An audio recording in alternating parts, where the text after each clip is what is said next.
Hi, I'm Rob Penzak, a physician turned writer and the creator of YourGods.com. And I'm Rick Wingrove, Capital Area Director for American Atheists. And I'm Larry Mendoza. I am a Director of Educational Outreach for Beltway Atheists, Inc. Now, I'm relatively new to the atheist movement, and over the last couple of months, Rick and Elizabeth have helped me kind of get up to speed on some of the important topics that we hit a whole bunch of times. Today we're going to be talking about Christian apologetics.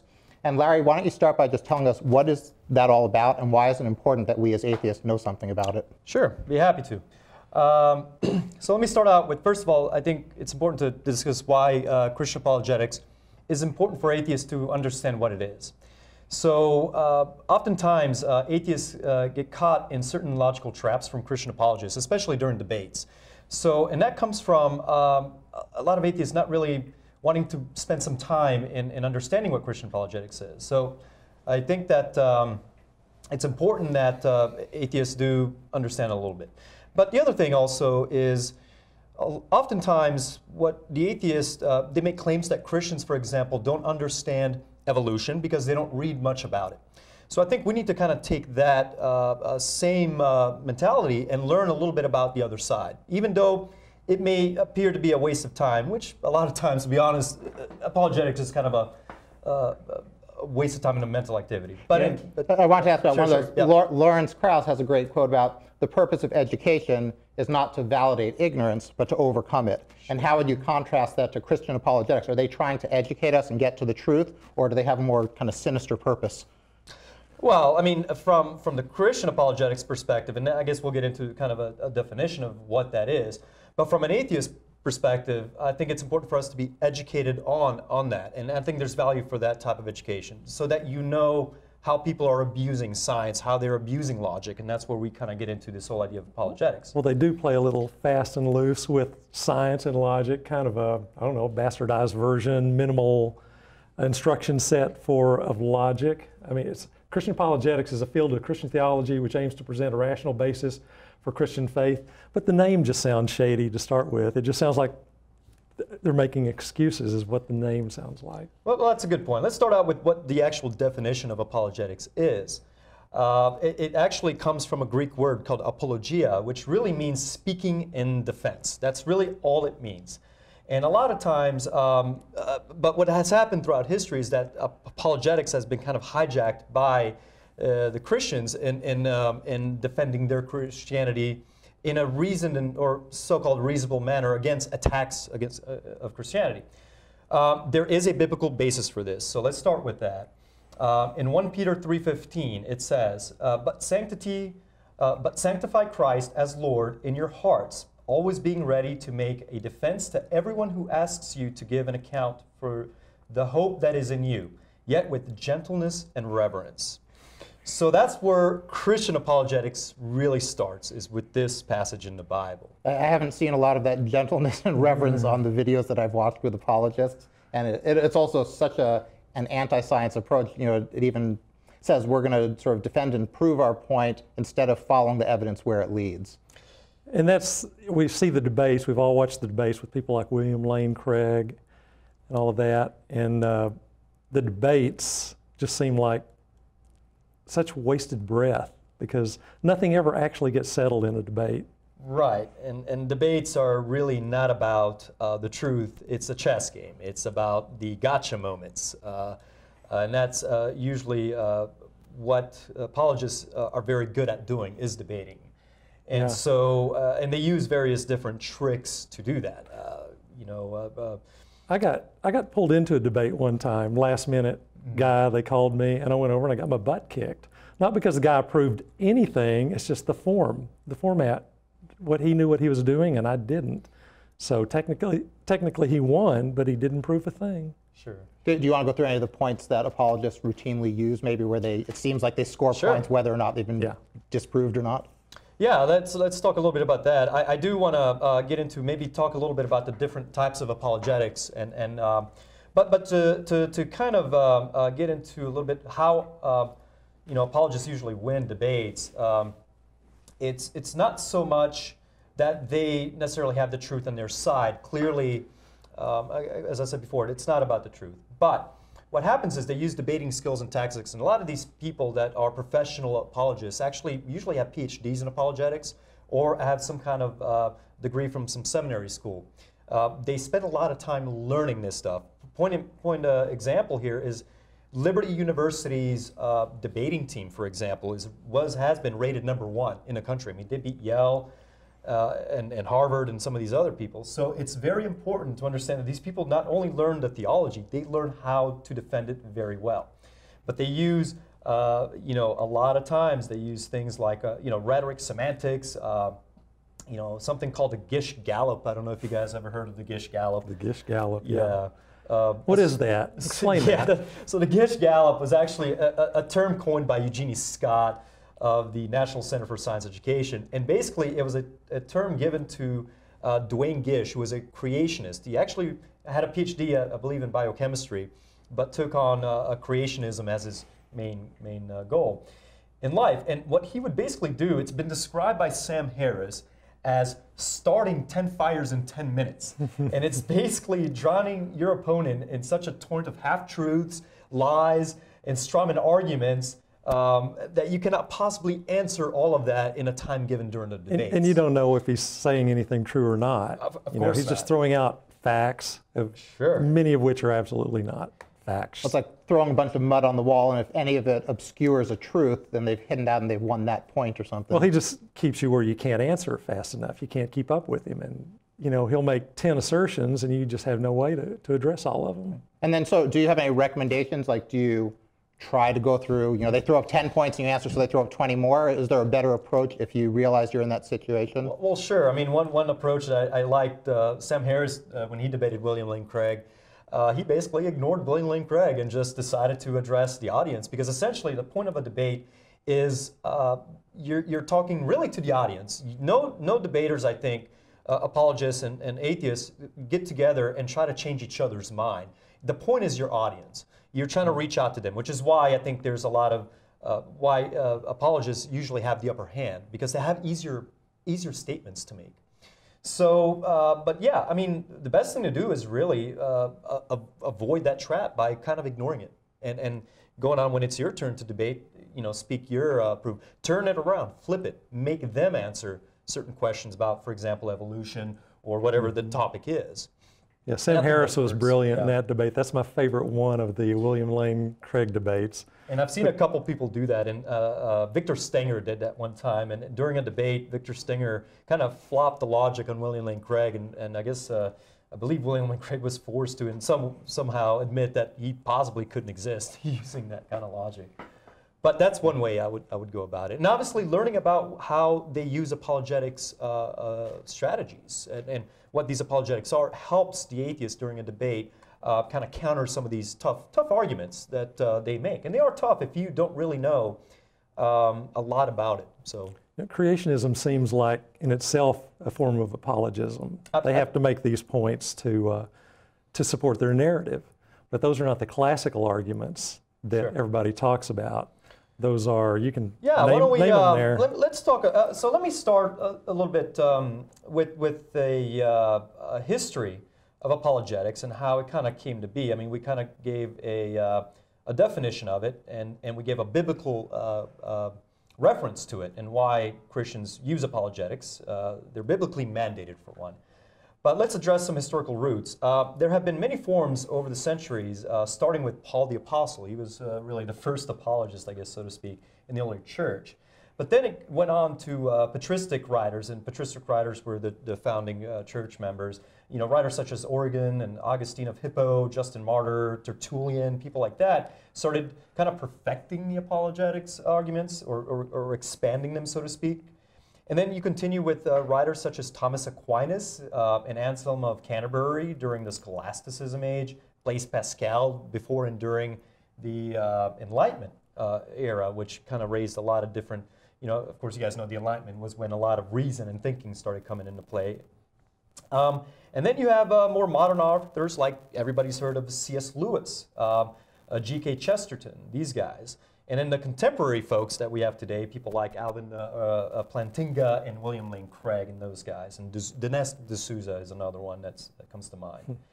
So apologists have based their defense of Christianity on historical evidence. Okay, that's philosophical arguments, scientific investigation, I put that in quotes, and arguments from other disciplines as well, as we've seen William Lane Craig use things like the Kalam.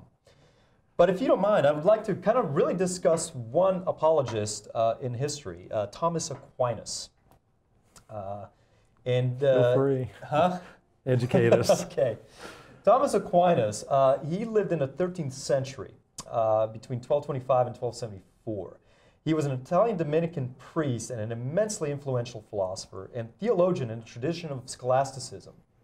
Now, what scholasticism was a method of critical thinking, critical thought that was used during the medieval universities, and from about 1100 to about 1100 or 1500. And Aquinas was a big proponent of something called natural theology, okay, which is a branch of theology based on reason and ordinary experience. Okay? Thus, it is distinguished from things like revealed theology or revealed religion, which is based on scripture and religious experiences, okay, of various kinds. And it's also distinguished from transcendental theology, which is theology from a priori reasoning, which a priori means before. These are things like presuppositional, and we'll get into what all these things really mean here in a minute. So Thomas Aquinas wrote a book between 1265 and 1274 called the Summa Theologica. And this book was like thousands of pages long, apparently. It took him a few years to write it. But there's one little section in this book called The Five Ways, where he describes the 5 basic arguments for the existence of God.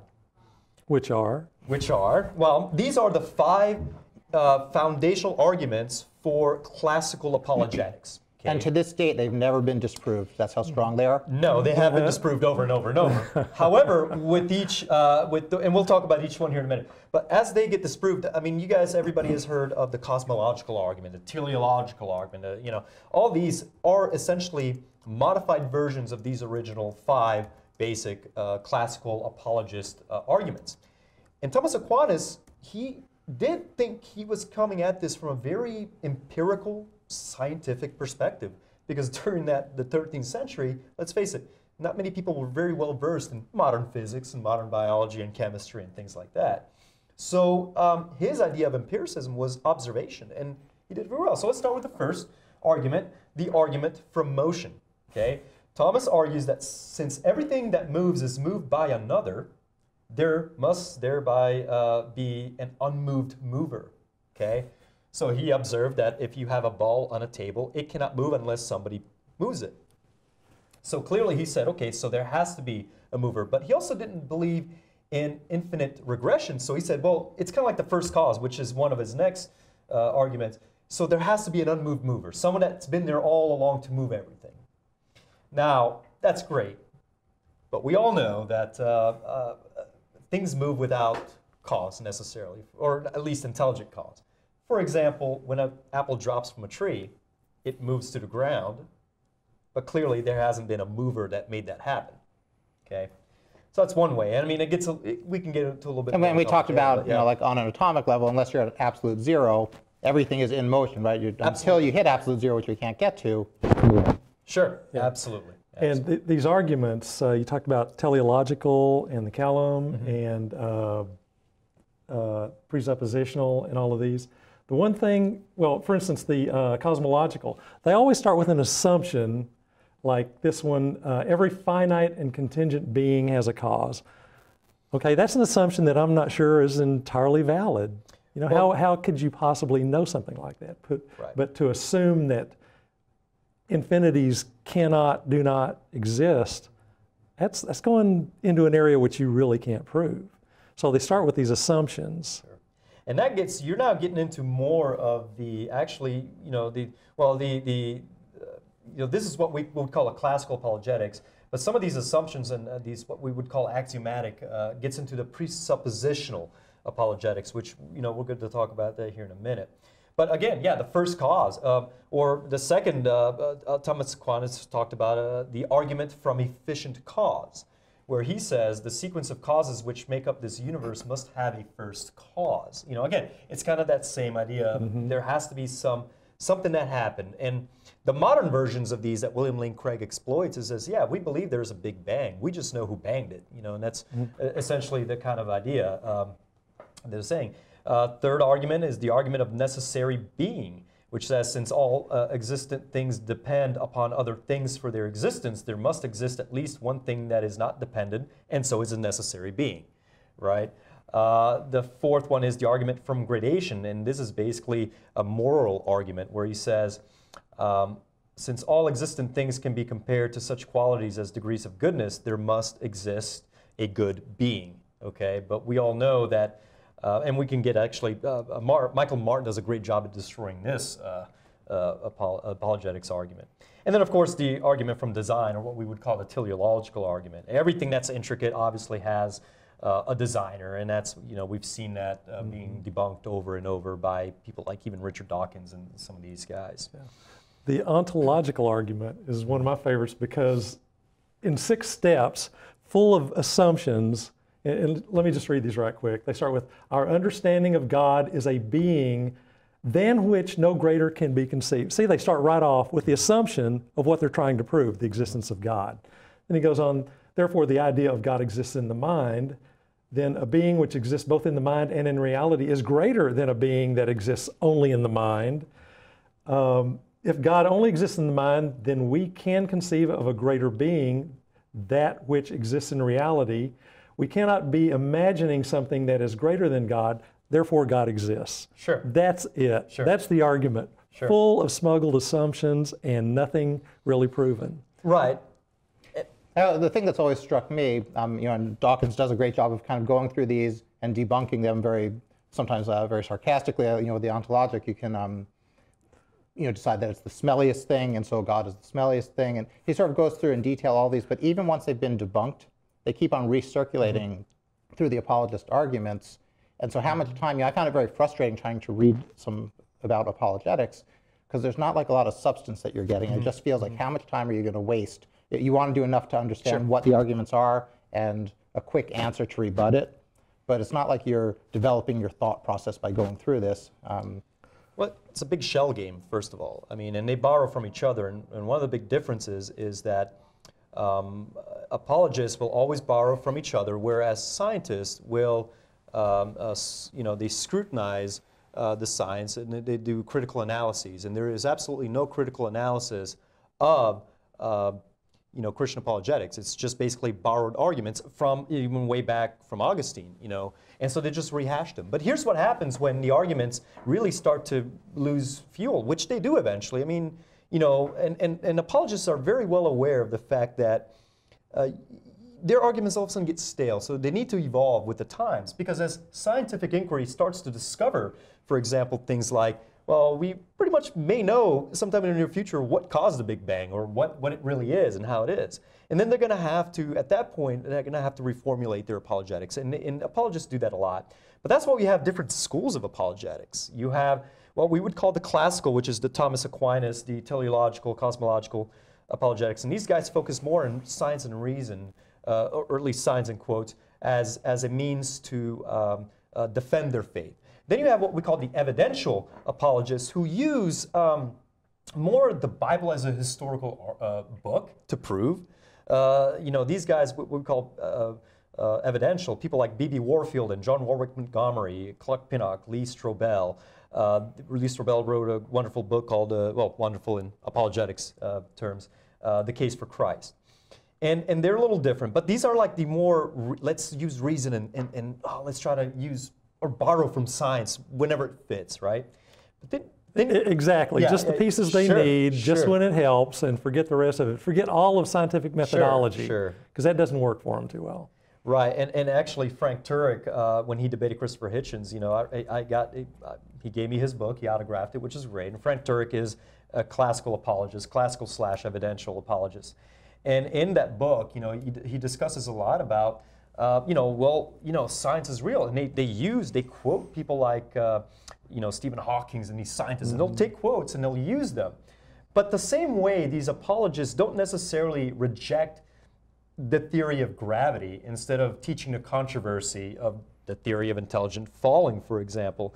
They agree with that. It's just that then when it comes to things like evolution or even global warming, when it doesn't fit their theology anymore, all of a sudden then the science is flawed. Well, exactly, because Genesis doesn't diss gravity or electricity Sure. or light or germ theory, just creation. Well, Genesis doesn't necessarily diss evolution. It's just another story, you know.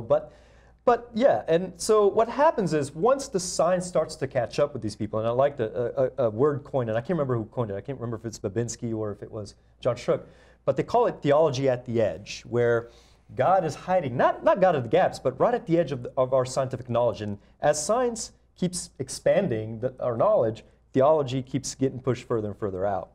So, and they have to stay alive, they have to reform their ideas. So we have now something that big, sexy apologetics now is presuppositional apologetics and reformed epistemology. And these are people like Cornelius Van Til, Abraham Kuyper, Greg Bahnsen, who do propositional, and then you have Alvin Plantinga, William Alston, these guys that do the reform. What is the primary assertion of presuppositional apologetics? Well, the idea of presuppositional apologetics is to realize that we all have a fundamental core commitments that are not proved but rather assumed, okay, which allow us to answer questions about what is real, okay, how we can know and what is right and wrong. Okay, the presuppositional argues that unless one assumes the Christian God, then the foundation is not sufficient for there to be knowledge of anything. Christianity is the only foundation for logical thought. That is their... But they presuppose that the Bible is the inerrant word of God and go from there. Yes. Otherwise, the world doesn't make sense. And then as science shows exactly how much sense it does make, how we can start from nothing, how abiogenesis is very realistic, and all these ingredients can get formed spontaneously. Sure. Where do they go from there? What do they suppose next? You know, well, that's a good question. That's something you want to ask a presuppositional apologist. But they basically look at God as the ultimate axiom. You know, they look at it in a way like, for example, the law of non-contradiction is assumed. It has to be assumed because in order for law of non-contradiction to exist, you have to assume it exists. And that's where presuppositional proof starts, is God exists. Right. God exists, right. And they use something called a tag, which is a transcendental argument for God, and we'll want to talk a little bit about that if we have time. So actually, Michael Martin does a great job at kind of debunking it. Michael Martin and Francois Tremblay are two kind of, I guess you could call atheist apologists that started doing a really good job at starting to break down some of these arguments in a structured and philosophical manner. So they do the classical apologetics where it was a strong defense as opposed to a presuppositional where you just sort of assume you've won the argument and go from there. I mean, this is more... Right. Start with the win. So Michael Martin decided to start breaking down the presuppositional argument and things like, so they have something called a transcendental argument for the existence of God, or called TAG. Well, Michael Martin developed this new argument called TANG, which is a transcendental argument for the non-existence of God. And he uses three things: logic, science, and morals, to debunk this argument. So for example, let's take logic. So logic presupposes that its principles are necessarily true. However, according to the brand of Christianity assumed by TAG, God created everything, including logic, or at least everything, including logic, is dependent on God. But if something is created by or is dependent on God, it is not necessary, it is contingent on God. And if principles of logic are contingent on God, they are not logically necessary. So you see how they're starting to throw this back on their face. Moreover, if principles of logic are contingent on God, God could change them, right? So thus, God could make the laws of non-contradiction false. But that's an absurdity, right? Obviously, that's an absurdity. So, you know, how could God arrange matters in that way? He simply can't. Can God lift a rock so heavy he himself cannot lift? This kind of thing. So... so anyway, so insofar, you know, the Christian world assumes this logic to be dependent, it has to be false. I mean, you know, if we look at logic in that manner. I think there's so much circular logic that you just get lost in it. It becomes simply a word game and trying to follow them through instead of trying to get at any semblance of reality or the truth. And, you know, what's the point of going through that? Well, that was the point of the stuff I very quickly read through here. The whole thing is the assumption that God exists, therefore God exists. Very circular. And I noticed that both of us brought with us today, we don't have one on the desk here, but we both brought our copy of Atheism, The Case Against God by George Smith. This is what I call my Bible. And in that book, George Smith he gives an explanation, debunks all the common, these apologetic arguments. And one of the failures, besides pointing out that they all start with the assumption of what they're trying to prove, the ones that prove, therefore, there must be a prime mover or something like that, he points out that doesn't mean God. Sure. So another failure. Hitchens used to talk about very famously that even if you give them a deistic God, they have all their work cut out. They haven't proven anything about the Jewish myths, the Christian myths, the Muslim myths. Right. We've just got a couple of minutes, you guys. So. Well, I mean, just to kind of, I want to point out one more point on Francois Tremblay. I mean, case in point, every method of apologetics is a testimony of the failure of the method before it. Okay, that to me is a great example on how apologetics fails, because if apologists and all theologians are guided by the Holy Spirit, I don't understand why you would have so many different schools of thought that contradict each other, because presuppositionalists and evidential apologists don't agree. Clearly, if they're all part of the same, guided by the Holy Spirit, it shows that failure. I mean, it's a huge, huge problem for them. You know, they try to use science or pseudoscience, and it reminds me of something that was in a movie I was watching, The Life of Pi, where the father of this young man said, "Science has shown us more in 200 years than religion has shown us in 10,000. I love that. That's deep. That's deep stuff. They also kind of grab onto that science for the fleeting instant until they see it doesn't work. And then, like Noah's Ark, it turns out that didn't happen. But then they can very quickly dispatch it and continue believing their argument. They haven't convinced themselves that they were wrong. Also just saw a title of a new book, or maybe it's been around a while, I don't know, but it said, The Fossil Record, The Creationist's Best Friend. They just use the parts they like and throw away the rest. Right, and evolution proves that there's a God. What better way to design people? Yeah, and the interesting thing is, if God does exist, it won't be religion that proves it. It'll be science, because that's what science does. Religion can't prove that the sky's blue. It's not what they do. I think we're out of time. Larry, thank you for joining us. We'll see you next week on Road to Reason. Check us out on Facebook and like us on YouTube, or just like